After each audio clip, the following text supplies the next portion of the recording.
Welcome to COVID and Climate Change Correlations, a weekly video podcast where I, Daniel Sanderson, engage in a stimulating conversation with post-Keynesian economist Steve Keen. Hey mate, how are you? Oh, fantastic. How are you doing? Not too bad. My cat's decided it's time to say hello, by the way, so you might be stuck with the tail flicking up there every now and then. I love it. Okay, here we go. Hello. Yep. Say hi. Say hi to Daniel. Oh, a little bit of white. A black cat. Yeah, hang on. It freaked him out a bit, but still. Cats are easily freaked out, I find. Hang on. A little milk strip down its face, eh? Yeah. His sisters are even better looking. This is the boy.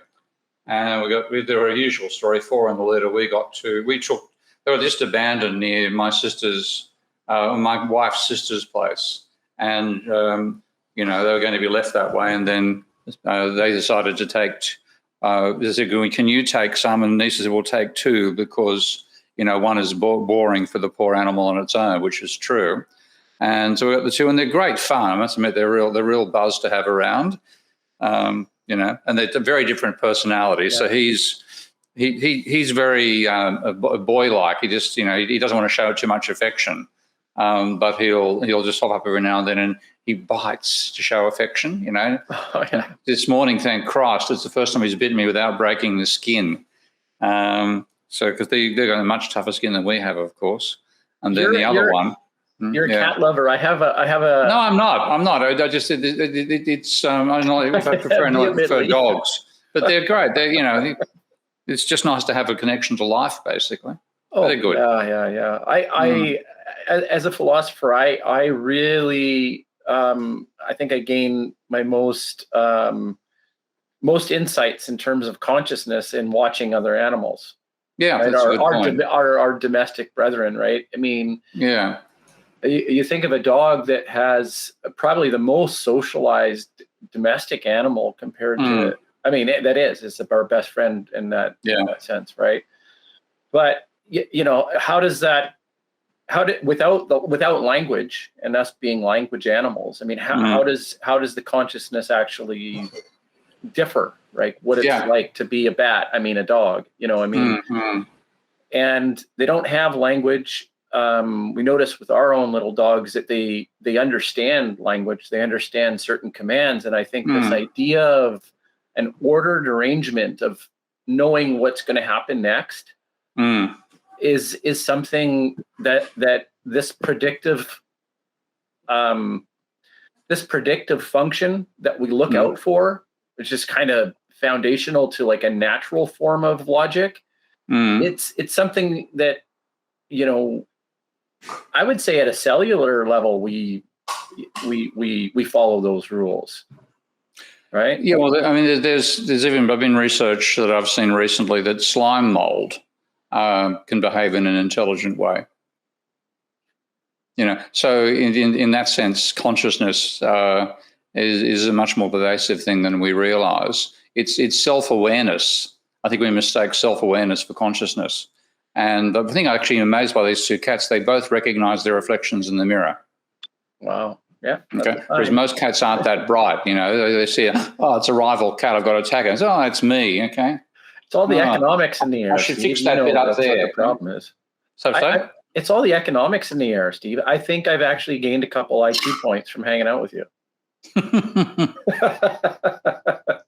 Economics is deadly for IQ. I'm actually writing. I've actually. Do you know the guy called Vox Day at all? Yes. Yeah, we want to get him on here. He's if I can get Vox on very easily. We were chatting yesterday. Yeah.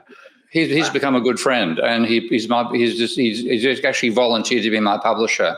He's got an unbelievably good publishing deal. You get 50% of the face value of the book.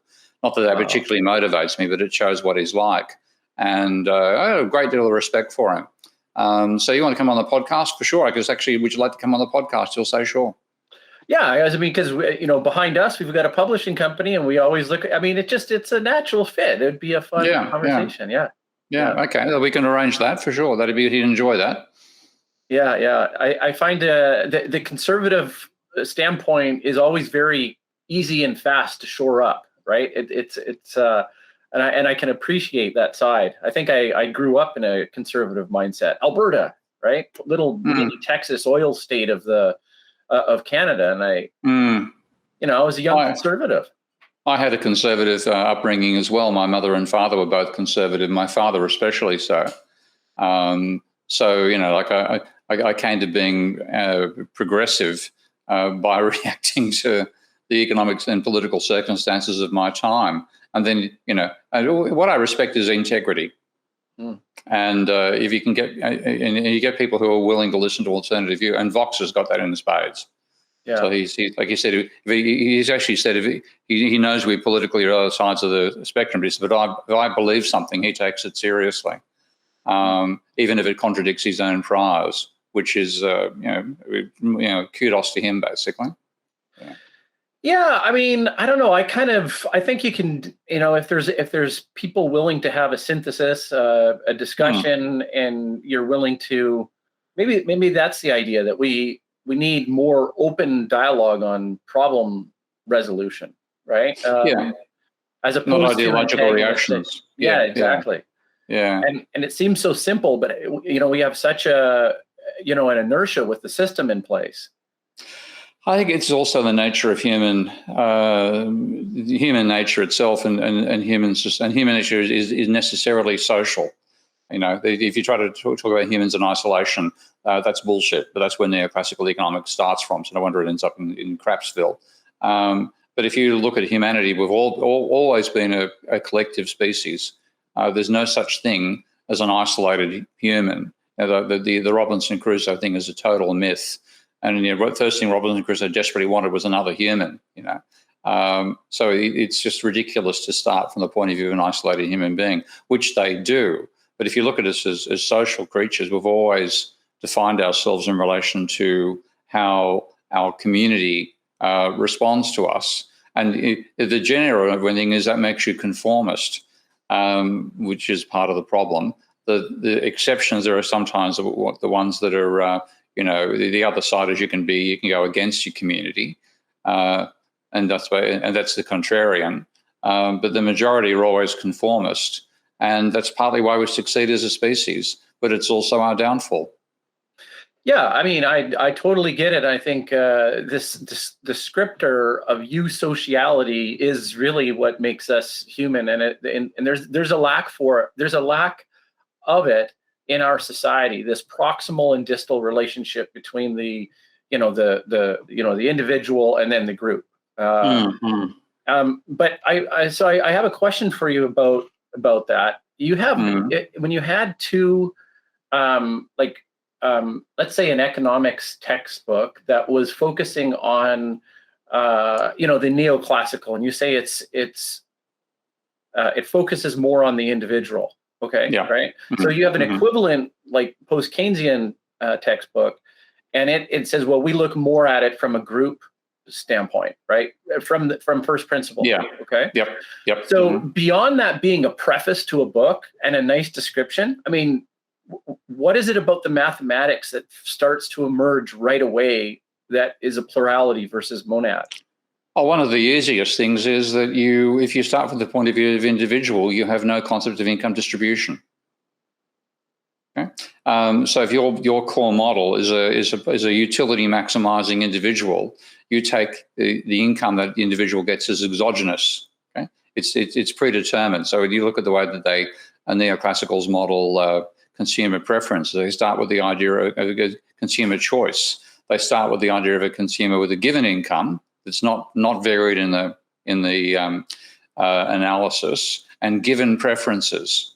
Okay, so you got apples and oranges, and you've got a utility surface that shows how much utility you get from various combinations of apples and oranges, and the amount you can buy is given by a straight line connecting the point where if you spend all your money on apples versus all the money on oranges, that straight line is given, and then they'll vary the price without varying the income to see what your demand curve is, and bang, they've got a downward sloping demand curve once they do what they call Hicksian compensation. And that's all, taught in great glee. This is sort of one of these revelationary elements of an inculcation in neoclassical economics. And then they say, and therefore the market curve slopes downwards. Now, when you look at people who try to do the mathematics properly, and people, the key ones are a guy called Gorman back in of all things, 1953.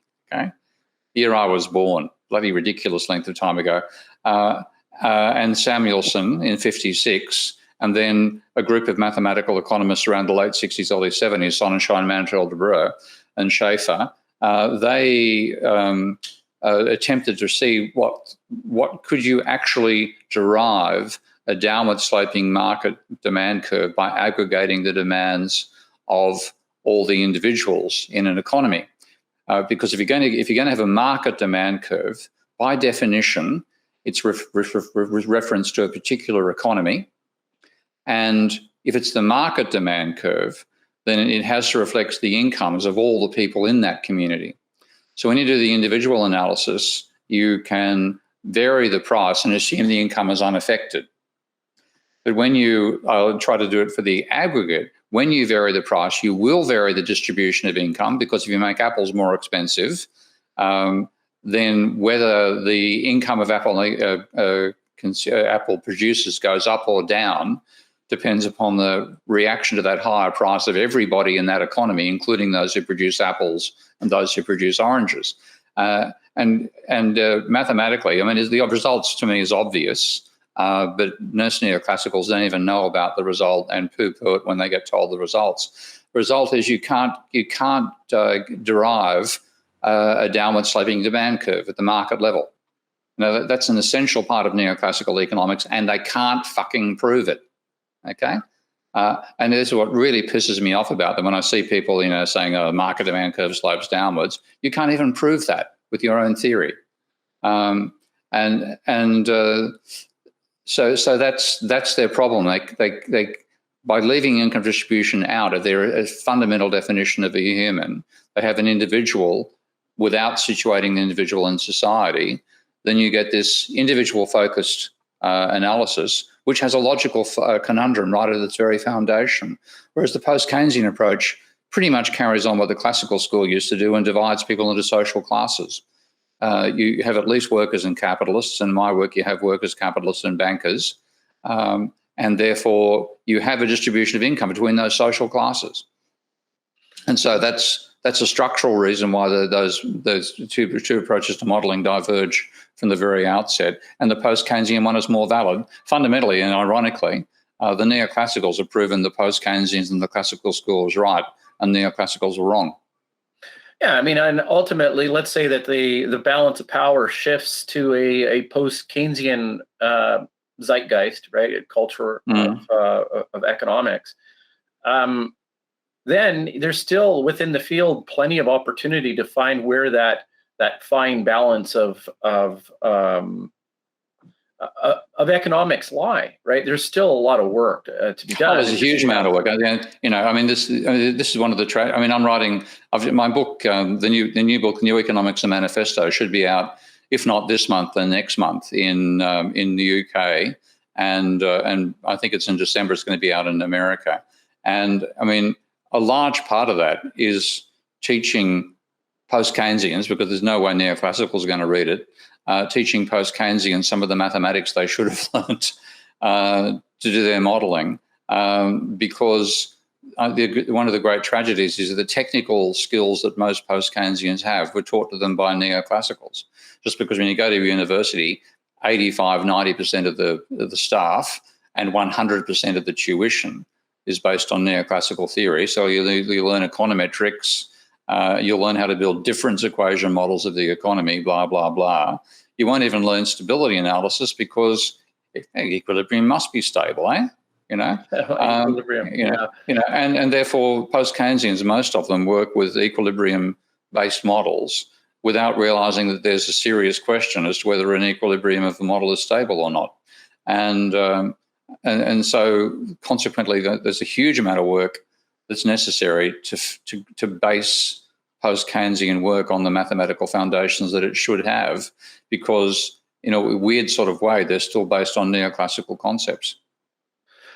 Well, and then from like an Occam's razor standpoint, it just should be self-evident to the community that the post-Keynesian stance is the way to go.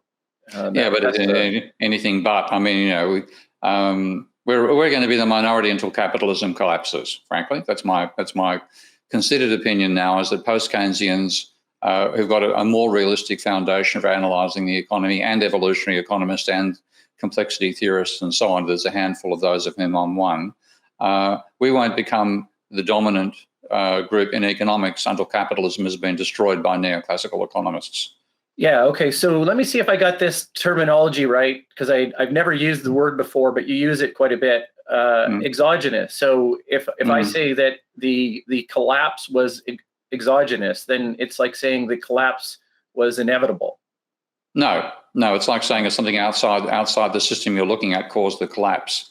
Oh, so yes, okay, yeah. Yeah. So if you have a model of the planet and of life on the planet, and life on the planet gets eliminated by a meteor, that's exogenous.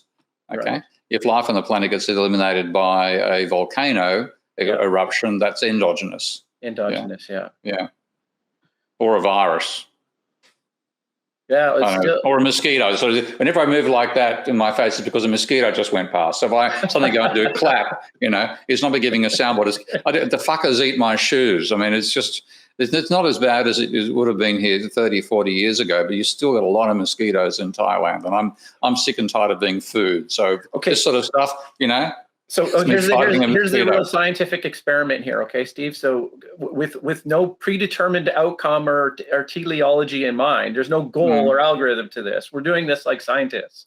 We're going to set up a recording device, and every time that you clap, we're going to measure it on a graph, right? And then it's going to, it's going to play sounds, okay? Now, if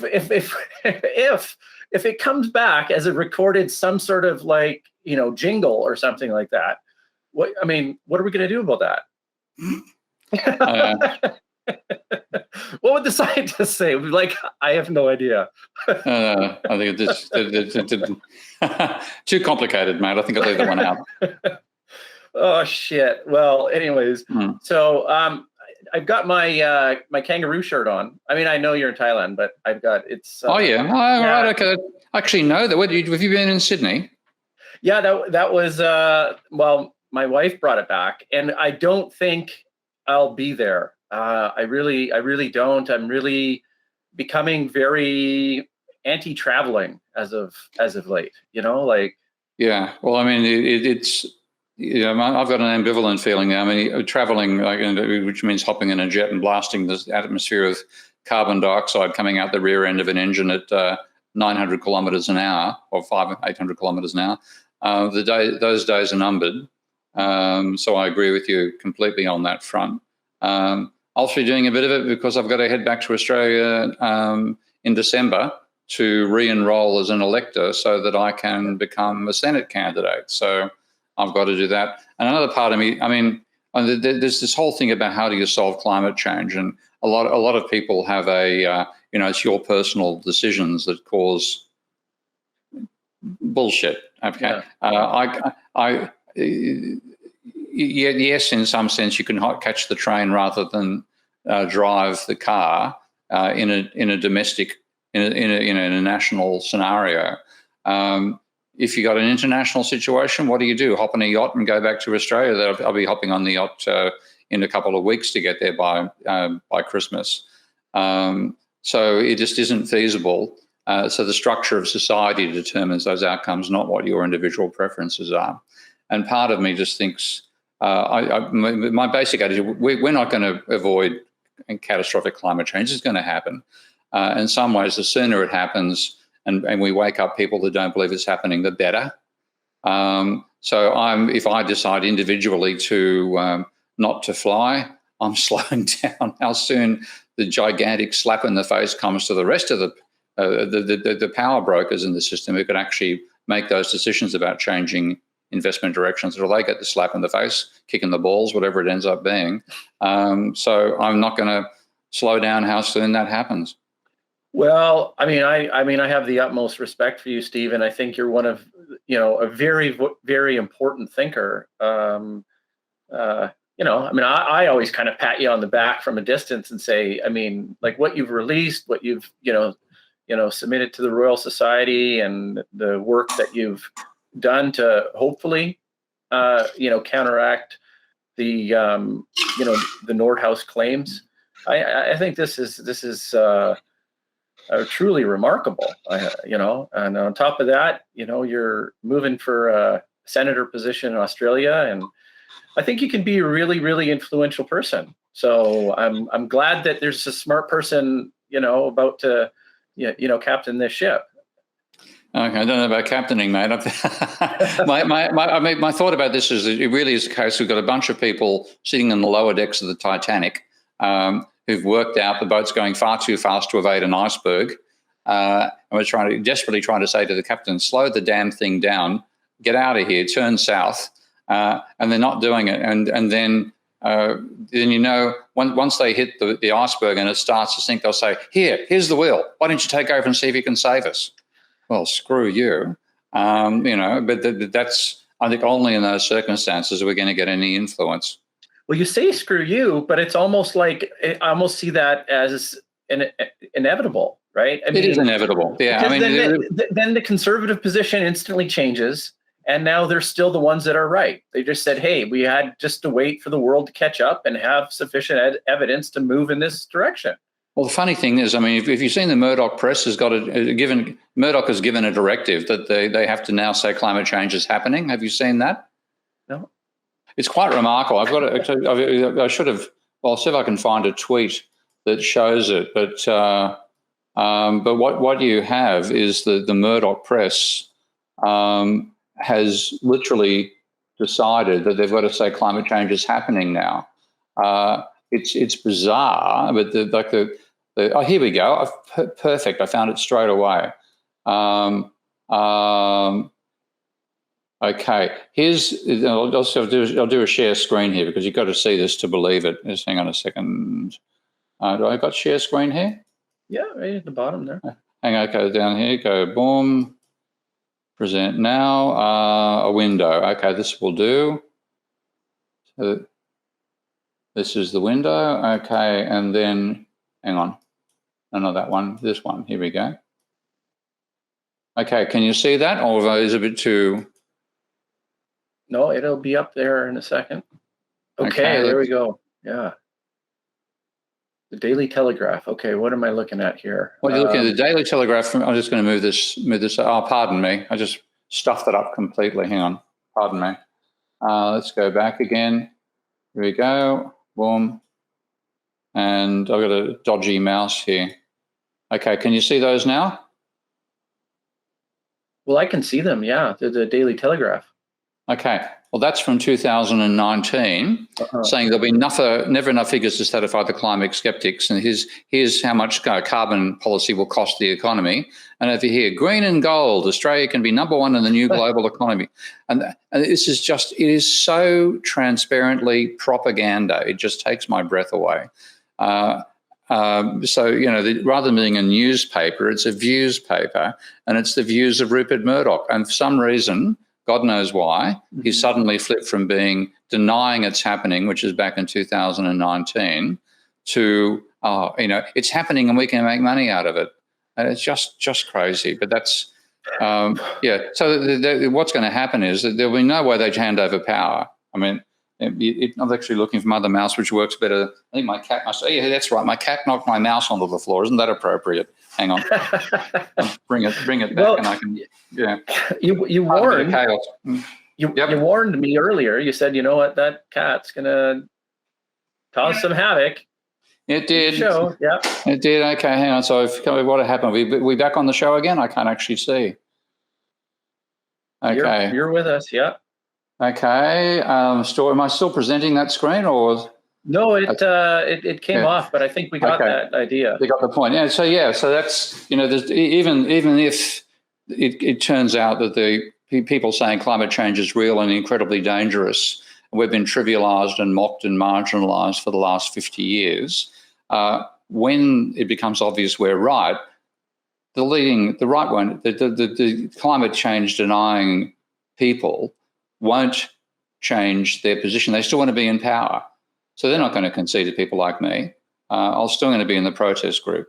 And it's going to be irritating beyond belief if those bastards hang on to power, having led us into a catastrophe which is going to destroy the system on which their power is based. Steve, I'm going to cut right to the chase. I've had the idea. No, I've had the idea from a long time ago. You have to make it about incentive. I'm a pretty smart guy when it comes to philosophy and thinking about these kinds of things, right? Mm-hmm. And I'm imagining, like the heads of state, the presidents, the prime ministers, the prime minister-elects from the side that we'll just call them left, okay? The liberal tradition. It's like, you need to stay at home. You are going to get a retirement package. Under the MMT sort of thing. This is what you get. There is no. Your life will be better under this. Hey, I'm not going to bullshit. I mean, for most people in the West, to really cope with this thing, we've got such a drastic decline in consumption that life is not going to be better. Okay, yeah. It'll be qualitatively different and dramatically less consumption. And it could be, it's feasible. If the faster we do it, the more likely it is to be a reasonable life. But in the the thing I'm thinking about is a transition. And I have worked out a incentive type scheme, and that's the idea of a universal carbon credit. Yeah. So that's why one thing I'd be doing if I actually have any success in politics in Australia is pushing for the central bank over here called the Reserve Bank of Australia, the RBA, to establish a digital currency, not necessarily for the distribution of money, but there as a structure which could actually distribute universal carbon credits at some point. And then the idea would be that once people will accept, holy shit, we have to really reduce our consumption, but we can't impose the burden on the poor because they're already screwed by the income distribution in the system itself. We instead have everything has two prices, a carbon price and a money price. You've got to pay both when you buy anything. We could start the universal carbon credits at the average for a country, and that would therefore mean that because the income distribution is so skewed, 90 to 95% would not use their entire credit, whereas the top 5 or 10%, and probably 5, would exhaust their credits very rapidly and have to buy carbon credits off the poor to be able to consume. And that therefore puts the burden of adjustment on the rich rather than the poor, and it redistributes income away from the rich to the poor. And it's unavoidable if you set it up that way, that everything has two prices, a carbon price and a money price, then there's no way the rich can evade it, okay? If they want to buy something, they've got to pay the carbon price no matter what. So that would be my way of setting up something which has got a strong incentive to 90 to 95% of the population to actually come out ahead out of that transfer. Now, what happens over time once we realise just how serious this crisis is, then we may be forced to reduce that average, but it would start off at a level where people would actually, at least 90% of the population would benefit, and the poorer you were, the more you would benefit. Yeah. Steve, there seems to be an implicit bias in economics, and I think this is a humanitarian one where I think foundationally it's maybe equivalent to the doctors I do no harm. We want to, as when we're thinking about economics, we want to avoid revolutions and catastrophic events, right? I mean, isn't this kind of the creed of the Economist that you want to stay away anything from? Anything but. Really? Okay. Totally. They totally ignore that. I mean, if they were thinking about it, then they would have been worried about climate change. Right. So their whole thing is just grow as fast as possible. Don't worry about distribution of income. Don't worry about sustainability. It's not a problem. We can find substitutes for everything. I mean, I'm having a Twitter exchange with it looks like a fairly nice person who's a neoclassical economist, a professor, and he's actually a professor in sustainability. I was actually quite amazed to see. He's saying, all you need to do is modify prices. We weren't pricing these things high enough, and the price system can solve everything. And I just replied, how naive. And he got offended by that. Fair enough. But I said, this is why it's naive, and I haven't heard back from him yet.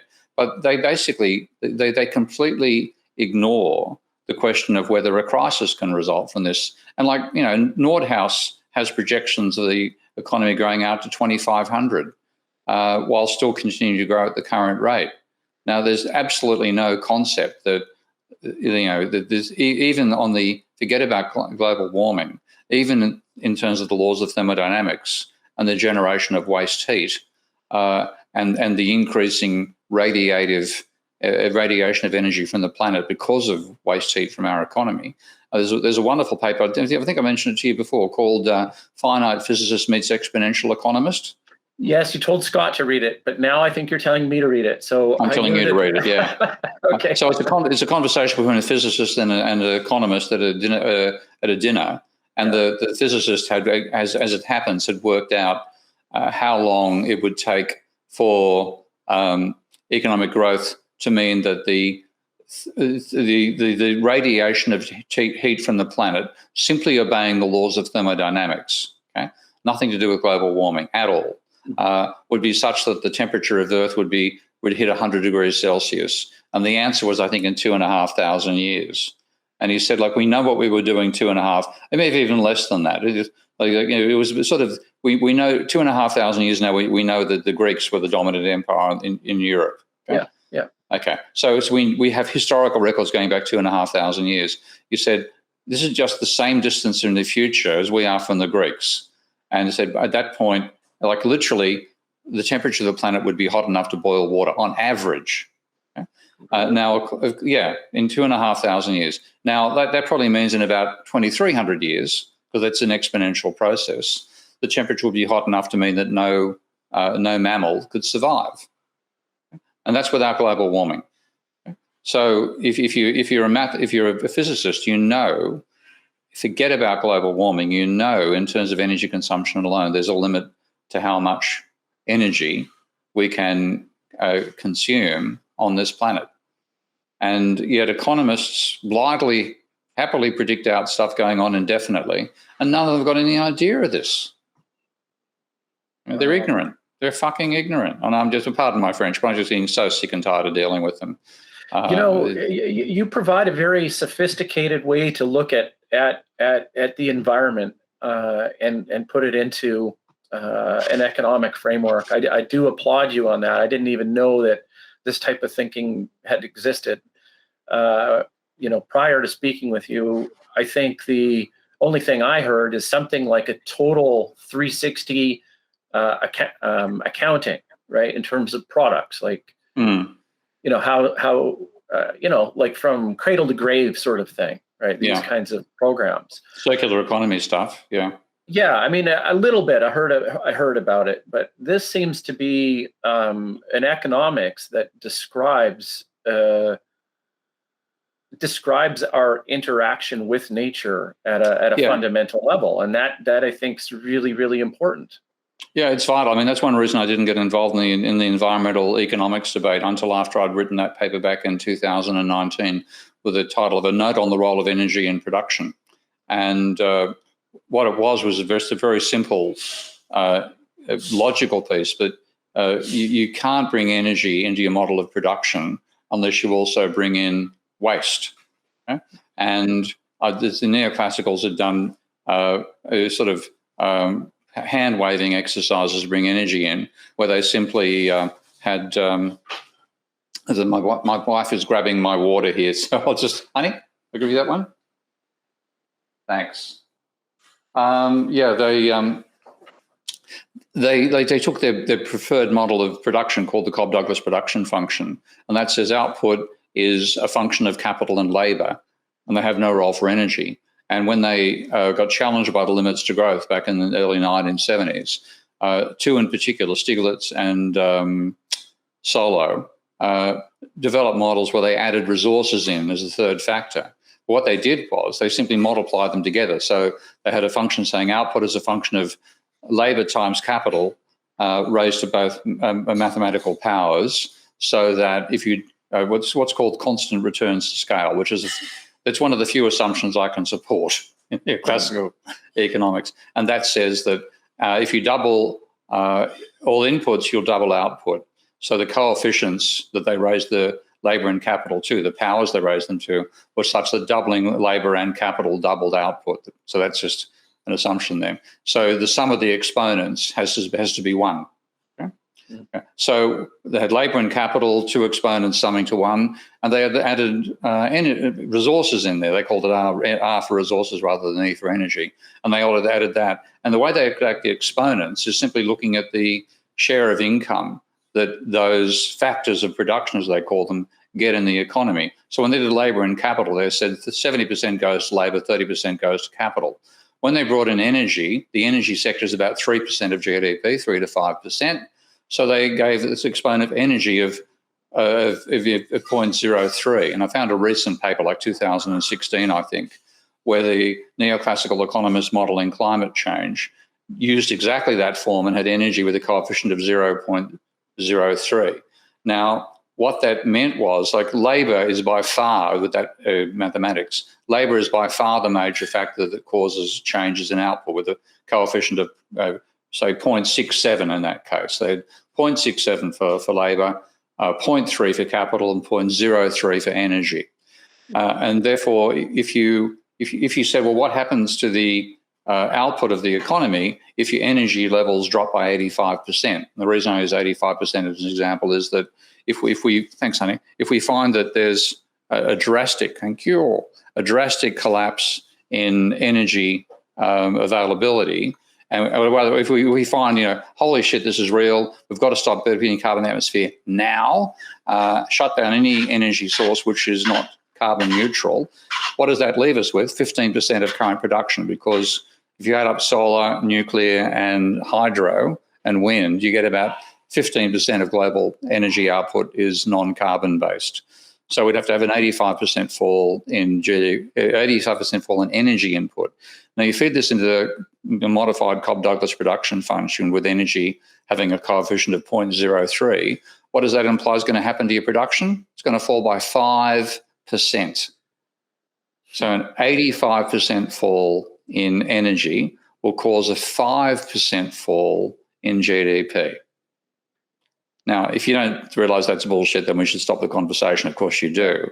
Yeah. Okay. Now, the funny thing is, people often wonder, why do I focus so much on the mathematical approach here?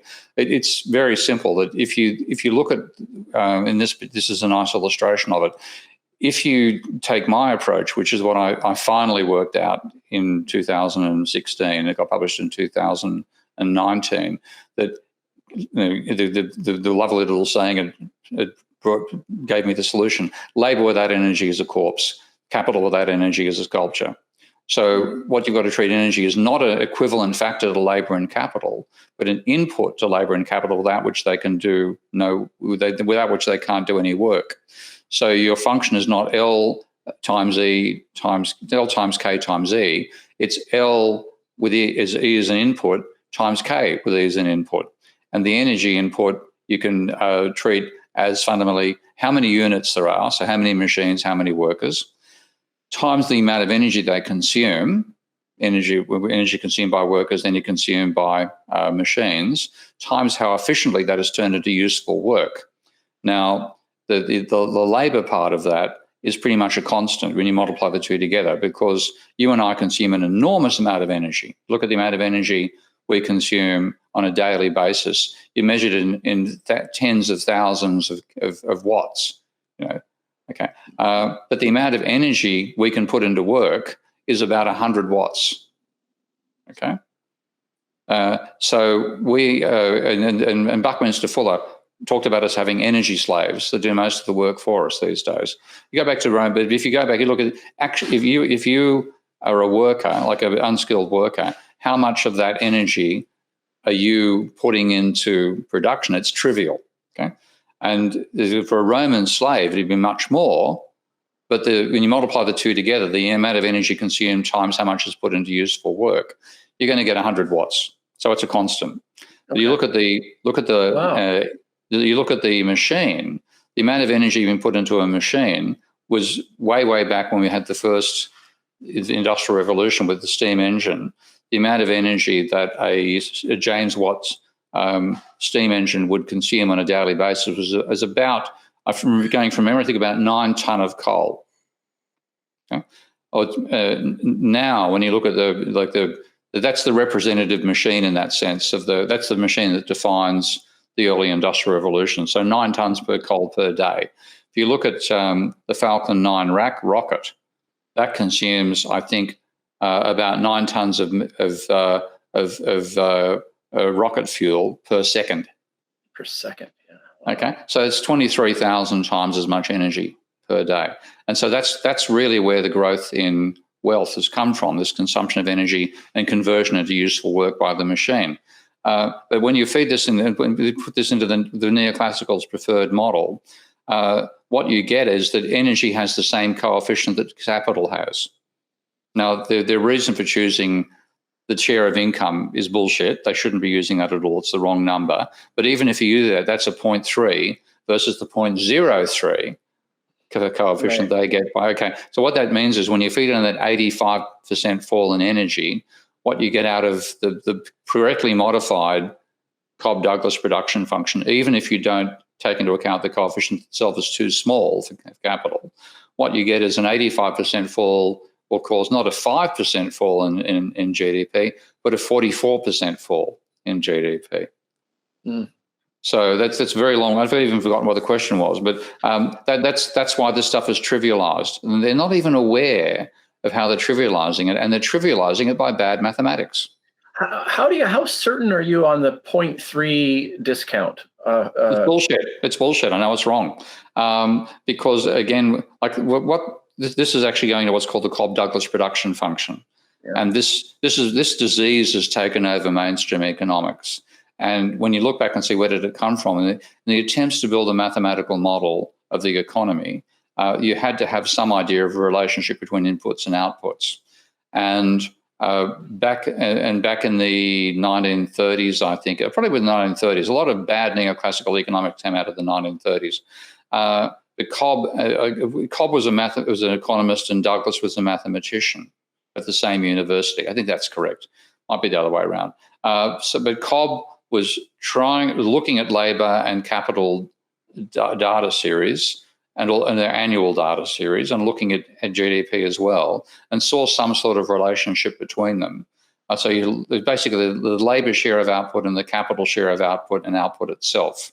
And he then approached the mathematician and said, how can we put these together into an equation? He said, output is labour raised to its income share multiplied by capital raised to its income share. Because you're talking just in two social classes terms, the total is 1. So you have and labour gets about 70% and capital gets about 30%. Then those are the coefficients. Now, and then when you fit it to the data, you get a really high empirical fit. When they first did it, they had a constant times those two. So they had 1/4 GDP, which is measured in dollars effectively, was equal to 1/4 times machinery, also measured in dollars, raised to 0.3, multiplied by labour, measured in worker hours, raised to 0.7. That's a crazy calculation in terms of dimensionality, but that's what they did. And they fitted the data really well, and that's one major reason to this day neoclassical economists think it's a pretty hot model of production. The irony is, and this is actually due to another guy we should have on one of these days called Anwar Shaikh. Anwar Shaikh is mathematically easily as good as me, and a non-orthodox guy, more from a Marxian tradition than me. He realized one day that this is just a tautology, that you can actually take the statement income is equal to wages plus profits, and you can deconstruct that using translating it into percentages, and then using the percentages to translate into logs, and then taking exponentials of the logs. That procedure, so long as you have relatively constant income shares between labour and capital, that is the Cobb-Douglas production function. In other words, that function, which they think, it's really great that it fits the data, is actually just a transformation of the data. So the coefficients are crazy. Interestingly, this is long-winded, so pardon me going on for a long time here, but one of the few times I've seen a paper by a neoclassical that I actually like was Gregory Mankiw, who writes the main neoclassical textbook for first years. He he had a paper called the Growth of the Wealth of Nations or something like that, with a Brookings paper back in 1995. And he said, it fits the national data really well to use those coefficients. But when you compare nations, you find it gives crazy predictions. So one of the crazy predictions is the rate of profit in a poor country should be 10 times the rate of profit in a rich country, which it's not. Okay, and there's several other totally obvious empirical errors by using the standard coefficients. He said, but if you swap if you use twice the coefficient for capital that you use for labour, so rather than being 0.7 to labour and 0.3 to capital, you effectively flip it. You make 0.7 capital, 0.3 labour. Your international comparisons make sense. Oh, really? Wow. Yeah, and it's a very nice paper. What do you think? What's underlying that? What's any speculation about what that is? Is it why they flip like that? That's it's because the model's unrealistic. But you can make it fit the data a bit better with a higher coefficient for capital, but a much higher coefficient for capital. Now, and the reason is, and this is my interpretation of it, by far and away the major thing that produces output these days is machinery. Okay, and labour is just there to manage the machines. So your proper mathematical relationship between output, capital, and labour is output is capital multiplied by by the energy that machines take in times how effectively that energy is converted into useful work. And when I do the mathematics, that's called the Leontief production function, and that's just a straight line relationship. It says output is the efficiency of conversion of energy into useful work times how many machines there are. And that fits the data perfectly, almost perfectly. So the higher in the Cobb-Douglas production function, the higher you make the coefficient for capital, the closer you get to this realistic relationship. But it's not one of the neoclassicals like, that has no substitutability. They've got this hang up on how you can substitute things for one of each other. It seems so shaky. Like, can't we have another foundation? We should, yeah. It seems so arbitrary if it's it seems like, we're just participating in a fictional story let's distance from that. That's the trouble. I mean, and that is what we have as neoclassical economics, and they think it's all well-grounded, but the further you dig, the more shit you find it's built on top of. And this is the trouble. They use this stuff because it's convenient. And once it's become part of the literature, they regurgitate and repeat it all the time without being aware of the ludicrous foundations on what this stuff is built. And they build this crystal palace on foundations of quicksand. Yeah. Well, we've talked about a couple people today to get on the show, and I wanted to, I don't know if you saw the email that I sent you, but Jürgen Randers, we want to. Yeah, okay. And also Stephanie Kelton, if we can, Yep, I'll drop them both in. Just to hit me a reminder, I've seen it, Sauna, I just haven't had a chance to reply because I'm caught up getting ready for my new book to come out. But I'll happily drop them an invite and see if they can come on. So what stage? So the new book, what stage is it at with the printers? It's I think it's about 2 weeks from being on the shelves. I think October 15, I think, was the date I saw for the UK, and November 15 for America. Mm-hmm. Yeah, well, we wanted to, Scott and I wanted to work on on building a course for you. So we've been diligently taking notes, and I think the idea is that Steve's a very busy guy, and you're having a hard time getting everything done. So I thought,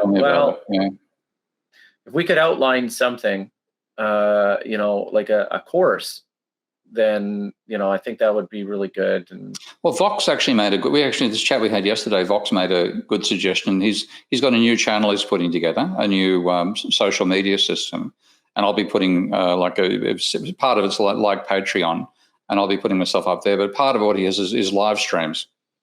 So what we could do is like a course but also live stream. So the course would be like the lectures, and the live stream would be like tutorial. Yeah. Well, I'm excited to get involved and talk with him. He sounds like a pretty interesting cat. Yeah, he is. He is. I know we haven't actually met yet. I mean, we had plenty of correspondence. We chatted on the phone quite a bit. So I look forward to meeting up with him. Yeah, you think when there's a bit of a restriction lift, I guess, from the COVID business, is that the main thing? Oh yeah, well he's in Europe, so I've got to get back to Europe again, and at some point, I mean, I'll go there for conferences. I've got to go there to fix up my house in Amsterdam, which we rushed out of there in 6 days flat when I got back from Australia back in March of 2020. So I've got to get over there and fix it up to maybe even sell it. So I've got to get over there at some point. So yeah, when that happens, I'll catch up with him. Yeah. Okay. Well, we have our little hit list, and we've got about 9 minutes left. So, what should we fill that space with?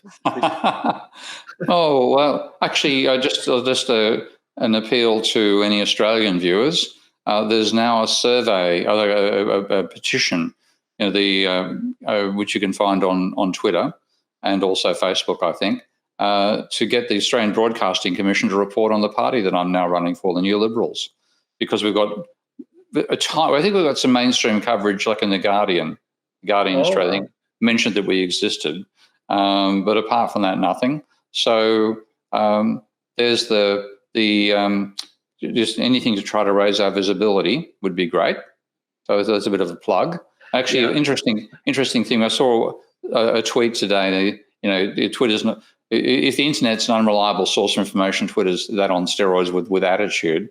But nonetheless, somebody there tweeted that Morrison's advisors, like his current Australian Prime Minister, have told him to hang on for as long as bloody possible before the election because he's going to get creamed on the current numbers, which is great for us because it gives us until May 23rd to continue raising our profile. So I'm hoping that that tweet is an accurate report of what's happening in Morrison's advisors, and that'll mean there's some reasonable chance of me becoming a senator, which would be wow. It's going to be weird, mate. I mean, I have a past history in debating.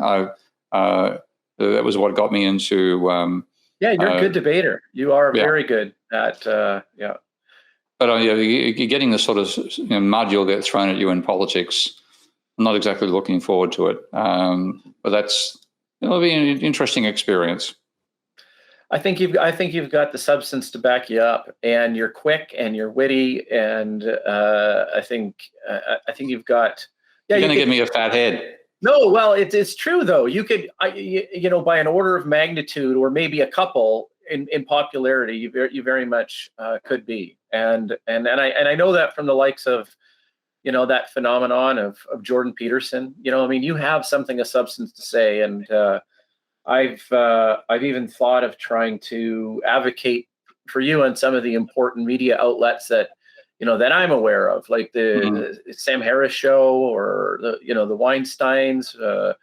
There's Brett and Heather Hang. They have a podcast called The Dark Horse, and they were on Bill Maher, right? I mean, shit, let's have you on Bill Maher, right? Like, I'd be happy. The thing is, I find a lot of those people expect sort of identity politics lefties to be the only type of lefties that exist, and that's not me.